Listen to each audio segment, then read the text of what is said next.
This episode of See Tolle Run is brought to you by the Lifetime Torchlight 5K, Twin Cities in Motion, the Carrie Tollefson Training Camp, and M-Tech Results.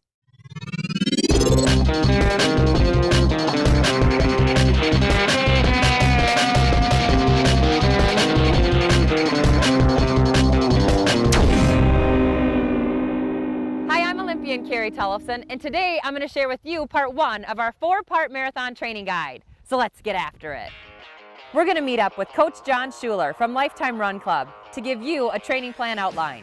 Following these episodes as they release will help you get to the starting line of the Twin Cities Marathon. But of course, you can follow this plan to train for any other marathon. Coming into any marathon training program, we recommend that runners have a minimum of 20 miles per week of base already under their belt. You will want to have this base for a couple of reasons. One is so that you're ready for the mileage that's prescribed in that first week of training, and two, it will reduce the possibility of you getting injured. The first phase of marathon training is called the base phase, which lasts 4 to 6 weeks. Typically, a week would involve 3 main workouts, which are called overload days. That might be a Monday, Wednesday, Saturday, and the in-between days are your recovery or active recovery days. So on those, during the base phase, those overload days typically are still easy miles or maintenance pace, somewhere between 75 and 85% of your marathon goal pace. So typically your Saturday or weekend run is going to be your longest run of the week, which should be no more than 50% of your total mileage for the week. After your first week of training, you'll increase the mileage on your overload days by 10 to 15% each week. For example, if your long run is 5 miles the first week, then your long run would be 5.5 miles the second week. Your active recovery day workout should be easier, like a 30-minute run, a bike ride, or a swim.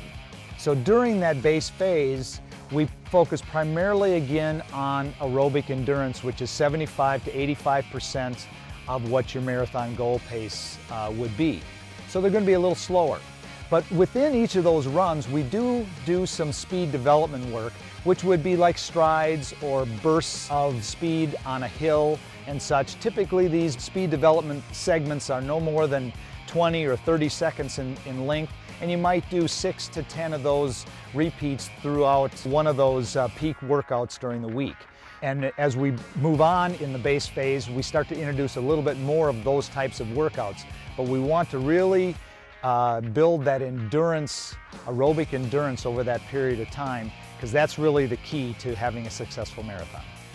A common question I get as a coach at Lifetime Fitness, especially with our beginning marathoners, is how do I determine what my marathon goal pace is going to be? If my workouts are based on my marathon goal pace and I've never run a marathon, how do I know what my pace is? Well, we can do this a couple of different ways. One, and the easiest way, is to take previous shorter distance races and we can devise what a good marathon goal pace might be for you.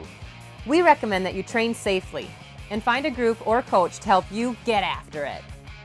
If you'd like more information about run training at Lifetime Fitness, please visit the Lifetime Fitness website at www.lifetimefitness.com. Thanks for joining me on part 1 of our marathon training guide. Get after it. Help spread the word about See Tolle Run by sharing this episode on Facebook and Twitter, or by rating and reviewing us in iTunes. It's an easy way to support the show, so get after it.